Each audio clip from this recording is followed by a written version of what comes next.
Transformations. We transform ourselves to transform people. Is it good to use a dead person's clothes? Do you know the implications of using a dead person's clothes? Today, Nana Ayebiafo talks about the positive and negative effects of using dead person's clothes. Remember to watch till the end in order to fully understand what Daddy is talking about. Keep watching. So in regards to using the belongings of dead people, for us to really to see the gravity of the whole situation, let us understand death. Okay. Because if you're able to understand the scenario, what we call death, then we will see or we come to understand the importance of whether we need to use or not to use the belongings of dead people. Sure. See, the whole point is that I've been saying this is our material body, this is our gross body. It's made up of 8 elements. 8. 5 of the 8 elements is gross and 3 are subtle. So the 5 gross elements are earth, water, fire, air, and ether. These 5 elements are gross. Gross means that something you can see, you can feel, you can touch. But the 3 elements are subtle. That's the mind, the intelligence, and force ego. Subtle means something that is material, but it cannot be seen, it cannot be touched, and it cannot even be felt. Is it spiritual? It is not spiritual, it's subtle. So spiritual and subtle, they are two different things. For instance, angels are not spiritual. They are subtle. Really? They are subtle beings, yeah. Oh, okay. They are subtle beings. Ghosts are not spiritual. They are subtle. Witchcraft, wizards, and witches, they don't operate in the spiritual realm. They operate on the subtle realm. I think it means that we have actually just been mixing both. That is the fine. Out of ignorance, people misconstrue spiritual with metaphysics. No. Oh, okay. For instance, you can touch this body because we have gross materials here. You know you have mind, but you can't touch your mind, right? You know you have intelligence, but your intelligence cannot be touched. And also you know you have ego. Ego is that ability that makes you to feel unique. So you know you possess intelligence, but you can't touch it. You don't know where it is. So material things that exist but cannot be touched, cannot be felt, they are considered to be subtle elements. So these 8 elements, the 5 creates the gross body, and the 3 creates the subtle body. So in our dreams, that's when we are able to differentiate between what is a gross body and what is a subtle body. Because in the daytime, we can see our body, we eat, we dress, we do things. Where is the subtle body? It is only when we put this gross body into slumber that we begin to experience the existence of the subtle body. For advanced soul, they don't need to sleep before they can experience their subtle self. The subtle self can be experienced based on a science called astral projection. So one can just sit down consciously and he will go out of his body without sleeping. That is the astral projection. Because people have the ability to separate the subtle body from the gross body, so they're able to manipulate it in this kind of science. So here, when you sleep, what you see in the dream, the interaction you have in the dream is actually not the gross body, but with the subtle body. Wow. So for instance, you dream seeing yourself, say, in the US, but you're in Ghana currently. So you ask yourself, when did you go to the airport? When did you go and enter into the aircraft that you find yourself in the US? So somebody might say, oh, maybe you're just thinking. But if being in the US in the dream, if you find yourself having a sex or an affair, sexual affair with a woman or a man in the US, you will find out that the following morning there will be some signs or some things to tell you that truly in the night you had a sexual affair with somebody. But then why is it that when somebody gives you money in the dream, you wake up, you don't see the money? Okay, because money as notes, its limitation is so wide. It is only gross. Okay. But sex goes beyond just the physical experience. Wow. That's why it is said that be very careful the kind of person you have sex with. Because anybody you sleep with, it is not just only the physical content of the sexual organs, but something mystical happens. Okay. Don't forget that when a man meets a woman, that act is able to create a soul. So sexual connection goes beyond the physical. That's why when you dream and somebody probably is giving you food, and it's just an ordinary food, you wake up in the morning and you feel hungry. You don't feel like you've eaten. Yeah. But if there is something mystical behind that eating, you wake up in the morning and you feel bloated, like something is wrong with you. Yeah. Because there is something mystical attached to the eating. So money in itself is gross, it's physical. So if there's no spiritual manipulation behind it, you'll be given money in the dream, you wake up in the morning and the money is not there. Okay. By the case of having the sex, because sexual life or sexual act goes beyond just the gross, it goes deep down into your subtle existence. Okay. So you ask yourself, I slept, I found myself in the US, even though I live in Ghana. I woke up in the morning and something showed me or something testified that something really happened. So the body you saw in the dream is not your gross body, but your subtle body. Okay. So it is subtle, it is not spiritual. Okay. The ghosts, demons, evil forces, witches, whatever, they all operate within the subtle realm.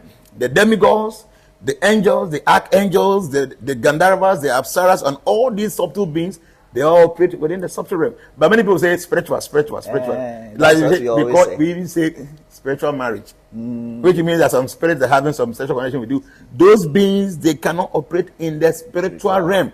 Listen to this. Spiritual means only God's existence. Okay, so it means that no other thing can operate in the spiritual realm aside an interaction with God. Okay.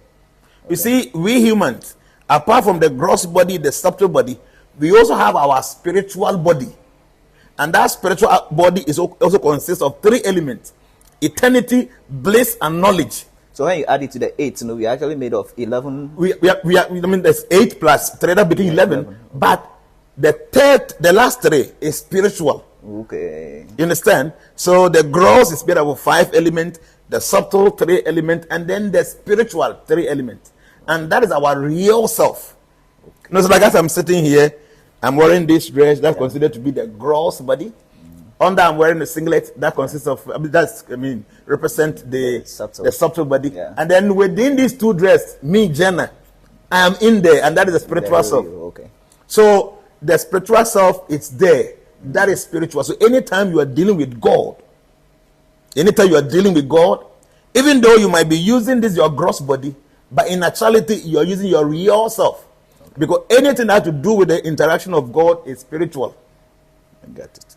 You get the point? Sure. So for instance, like you give something to somebody, money, if I give you money, it's physical, it's gross. So it's just money I gave you.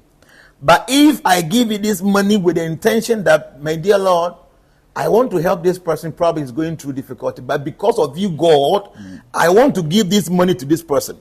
The money I gave is an ordinary gross element. Yeah. But with the sense of understanding behind me giving you this money makes that act spiritual. Okay. You understand? Sure. So it is said that a non-devotee can be engaged in doing something, and a devotee can be seen engaged in doing the same thing, but they are not doing the same thing because of the consciousness behind the act. Okay. So now we have to understand that we are not this gross body, we are not the subtle body, we are the spiritual self. So like I told you, the universe is like a city of 2 gates. One is entry point and one is the exit point. So now as soon as you enter into this world, you enter through the entry point, you must go through the exit point. So within this globe, within this city, many things happens. Okay. The human being is so much attached to his body and the extension of this body and the extension of those bodies. So what it means is that you love this body. The extension of your body are your kids. And the belongings of your kids and yourself also become somehow part of your existence. So when one lives, at times we live in peace, at times we live in agony, at times we live with annoyance. So when one leaves the body, and this person lives in a very terrible situation where the person harbors so much pain, so much agony, and so much grudges, and we begin to associate with the belongings of that personality, it creates a lot of contamination for our own personal self. So, for instance, somebody dies and the person have a car and he loves the car so much. It means that even though the body is no more, but the spiritual self that we call ghost, at that point will be attached to that car. It goes to the car. This ghost is very attached to the kids. So it goes to the kids' school to see what is happening. Probably he's so much attached to the wife. So wherever the wife is now, he would like to go there. Yeah. He's having some companies. He's so much attached to these things. So he will find himself visiting all the offices and the factories and the places that he owns. So if this personality that left in agony, left in anger, left in annoyance, or left in a situation whereby he is not happy, and you are seen taking advantage of those things that you're so much attached to, don't forget that time we become very limited because of the gross body. As soon as we leave the gross body, that limitation is minimized. Okay, so it means the subtle body is limitless. It's not limitless per se, but the limitations to this body is no more for the subtle body. Because, for instance, if you want to enter into this house and the gates are locked and the windows are locked, there's no possible way of you getting in here because the gross body. But the subtle body can just enter here without going through any of the entrances. Okay? Yeah.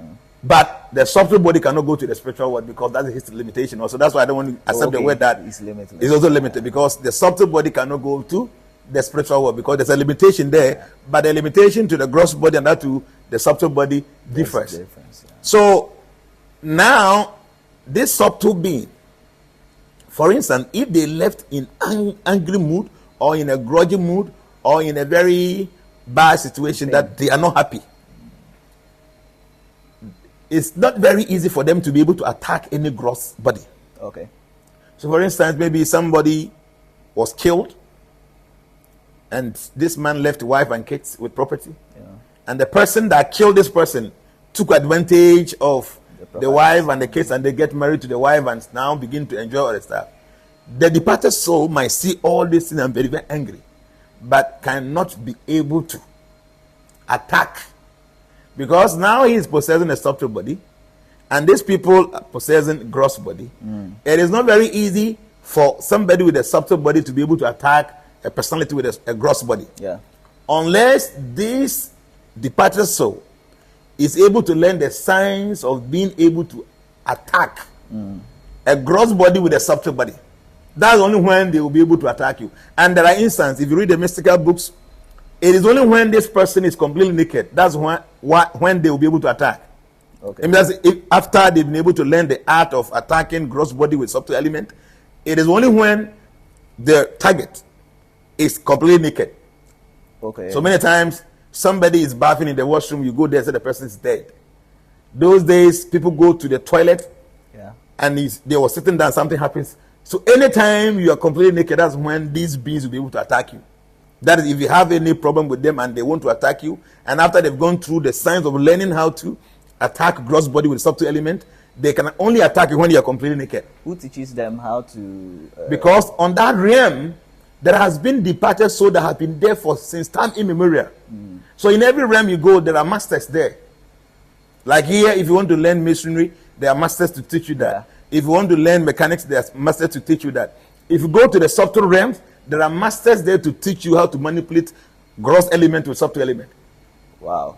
Yes. So for instance, maybe somebody passes away and the person wants to give some information to the family members. He will come and be speaking, nobody will hear. Nobody will hear.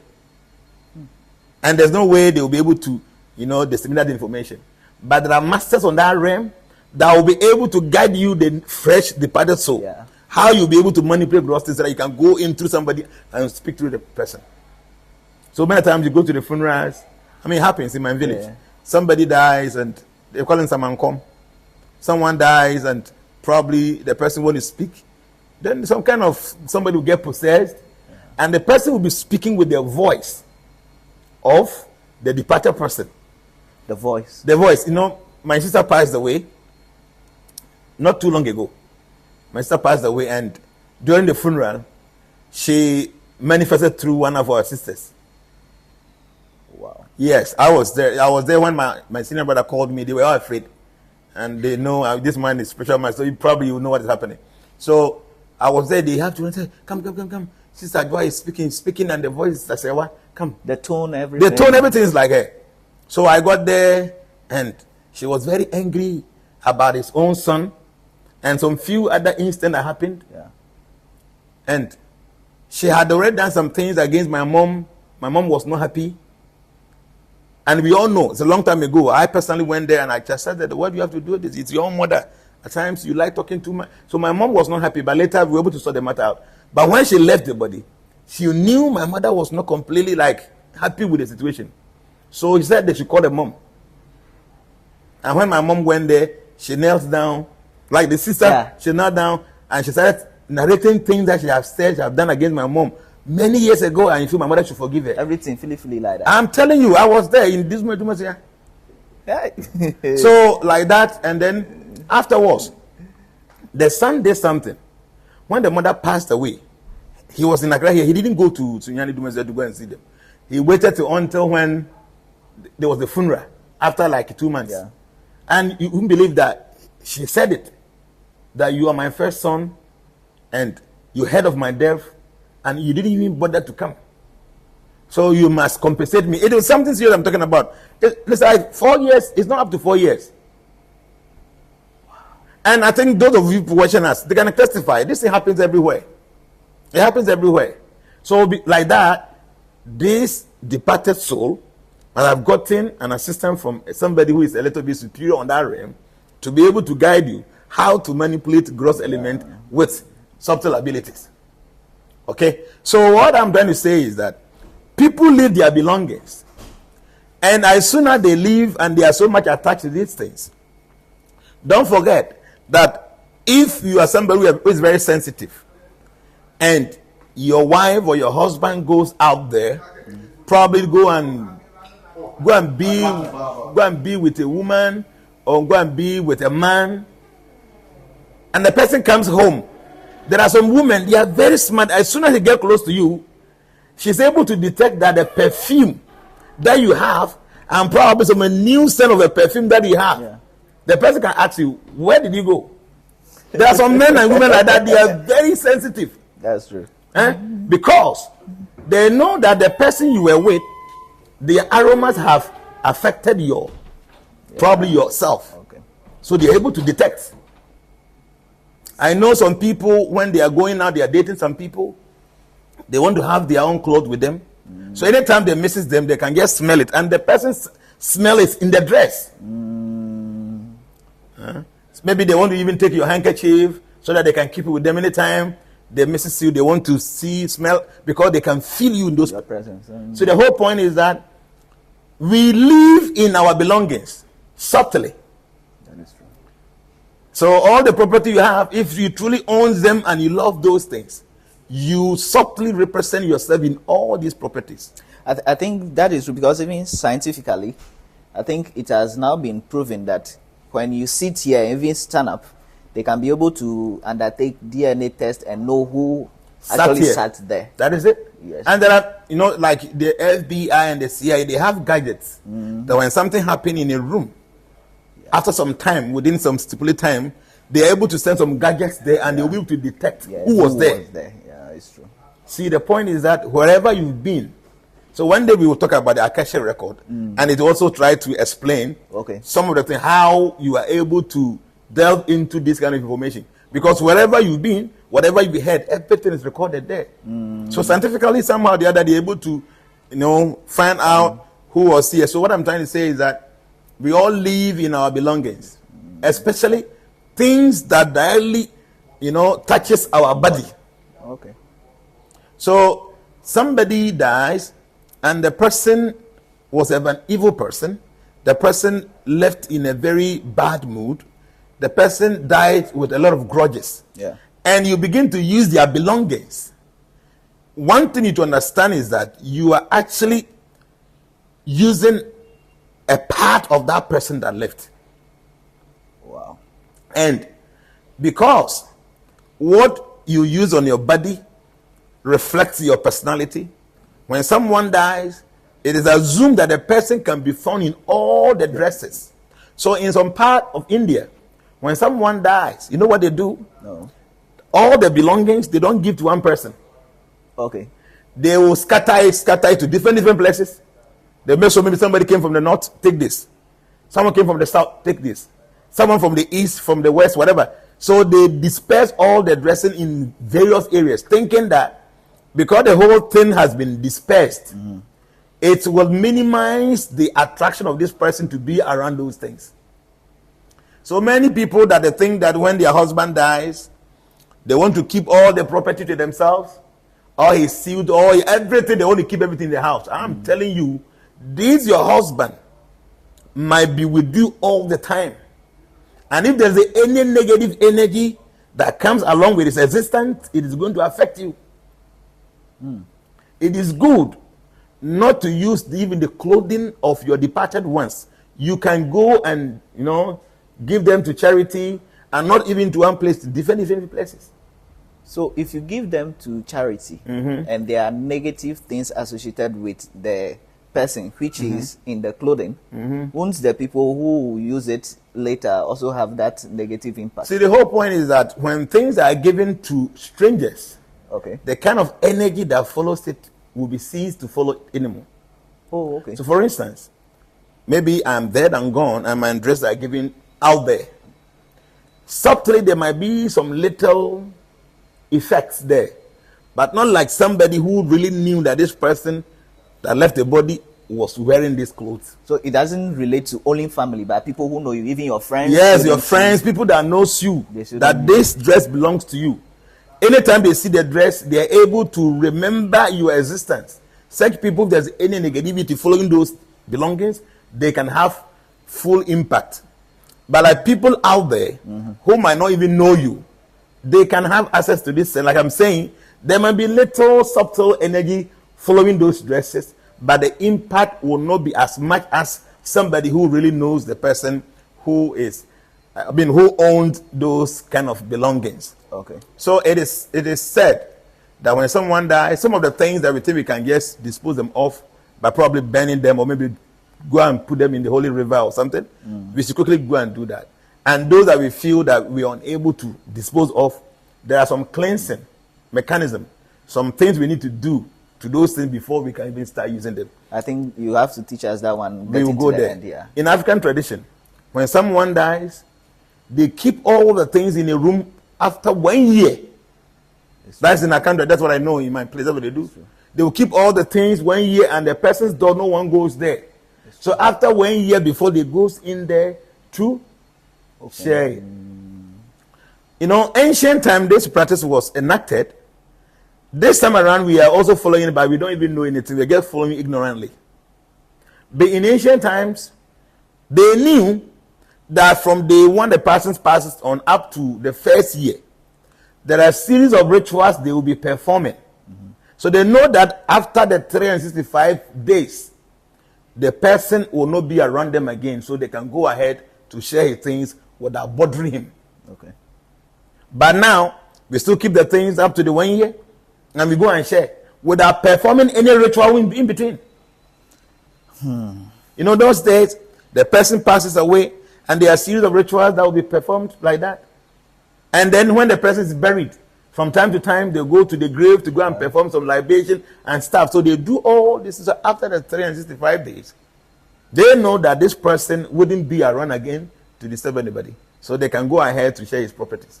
But now, we just keep the things in the room and think that after 1 hour, 1 year, we are okay. No. There were some rituals we should have performed within that period. That was not done. So this person is still influenced by those things, that whatever you use, the person, if you want to harm anybody, based on those, the person can still go ahead and harm you. Wow. So does it also include jewelries? Because you remember sometimes especially with the women, they say, this is my grandmother's jewelry, and they hold it so valuable to them. They don't want to let it go. They are always wearing it. Sure. Won't it also have any impact? See, it doesn't mean that any departed soul is evil. Oh. There are some people, when they leave and you have their belongings, it actually benefits you. because they were very clean. Okay. They were not personality with some contamination. So you can wear their things all the time. In fact, we are just giving general statement. Yeah. Because, for instance, if my spiritual master passes away, I would like to have something of his own, just not to wear it or to use it, but to keep it there. Something like a monument, something to remember me of him. And anytime I see that, I will think of him. So great people live, and they leave something with you. You must keep it. Okay. Don't spoil them. But we're saying that generally, when you have the belongings of dead people, be very careful. Because if they died in a very bad situation, they were in bad mood, with a lot of grudges and with annoyance, they can affect you just by you using their own stuff. So that applies also to second-hand clothing? Yes, that's one thing. Second-hand clothing that normally comes down here, most of it are from dead people. Yeah. But because we don't really acquire, if there's some negative energy, fully, because we don't know the personality that passed on. You know? Some of the second-hand clothing might be coming from some rich people who are still living and they want to dispose of their stuff. But some of them practically comes from dead ones. But because we are down here, we are poor people, we don't even know who is the person that owned it. So we might not have the direct repercussions, if there are any. I mean, there will be a little one there, like I told you before. Our energy stays in the dress that we wear. I mean, anything that we use with us, our energy stays there. So if we have positive energy, that positive energy will be there to, affect people. And if there are negative energies also, it goes there to affect people negatively. So yes, the best thing is not to use things that have been used by somebody. But it's very unfortunate, this part of the world, the poverty is so high. So at times, you can't even use new things. And, these Chinese also, everything you want to use, they will just give you a fake product. So new things are almost like fake. So if you're a little bit smart and you want to get quality things, maybe things from the Western world, and you're unable to buy them fresh from there, the only thing you have to do, you have to go for the second-hand ones. Because that this was say used in the US, and it meets the standard. Yeah. So you'll be able to enjoy. But it's a new one, and it's from China. I mean, you can just imagine. When they want even though the Chinese, they are able to also manufacture things to compete with the Western products. But if these things are coming to Africa, they don't respect us, so they can just give us any bogus thing. Yeah. The same. So talking about using the belongings of dead people, the fact of the matter is, people must be very, very careful. I am not saying don't use the things that belongs to a dead person. You can, but be careful. Because if you are very fortunate to lay your hands on things that belongs to a dead fellow, and this person happens to be a positive one, all good. But if you happen to go and use things that belongs to some dead, wicked criminal, and some of these people, maybe they possess some kind of mystical abilities, negative ones, so they can have enough effects on your person. So, please. That's 1 minute. Does it also include, let's say, sometimes when people die, they do T-shirts and the people, their picture and all those things written on it, and then you use at the funeral ground, do everything. When after burial, can you still wear those dresses? Yeah, you can, but like I said before, any clothing you use to the funeral ground must be purified. It is not necessarily the T-shirt with the person's picture on, but your own clothing that you use to visit the funeral grounds or the cemetery must be purified before you even send them to your room. But that one, the dead person didn't wear my dress now. He didn't wear your dress. But anytime we keep a dead body around, there is something I call ether. The ether is part of the fourth element. I mean, one of the 5 elements of a personality. So this ether is the food for elemental forces. Wow. You know one thing? Bad smell is the food for housefly. So no matter how nice your room is, just go and pass stool on the ground and give yourself 15 minutes. From nowhere you see houseflies coming. Because that bad smell is something that attracts them, something that fits them. So dead people also emit that kind of energy. I'm talking about the ether. And this ether is the food for elemental forces. So when someone dies, the elemental forces feeds on the ether of this person that died. So they'll be around for a very long time. So you wear your own clothing to the funeral grounds because of the existence of the ether. You will definitely absorb that kind of energy. And when the ether gets touched with your dress, it's going to attract those elemental forces. Okay. That's the main reason why some years back, when we go to the cemetery, the ancient wisdom says that before you get to the town, you must purify yourself before you get to the town. So what I used to remember in our village, what they do, they will have a bucket of water, and then they have some herbs inside. So all those that went to the cemetery, before you enter the town, you wash your hands and your feet, because they know that where you're coming from, there's a possibility of you coming home with some kind of negative elemental forces. Now we don't do them. So we go to the funeral grounds to eat. I remember very well when we were kids. Who are you to be eating at the funeral grounds? When someone dies, in that house the person passed on, they don't cook for days. But now, where the dead body is, that's where we are doing jollof rice and we are doing takeaway. Some people go there and go and fight. There's even some video that was trending recently. I think the person who died is a chopper operator, or the person likes fufu, something like that. So the boys around, where they lay the body in state. They come and sit down there and eat They fufu. sit there because they want to show they were eating the fufu. And Where the dead body is? Yes. My God, I've not seen this. Oh, it was around recently. Wow. And they want to show love.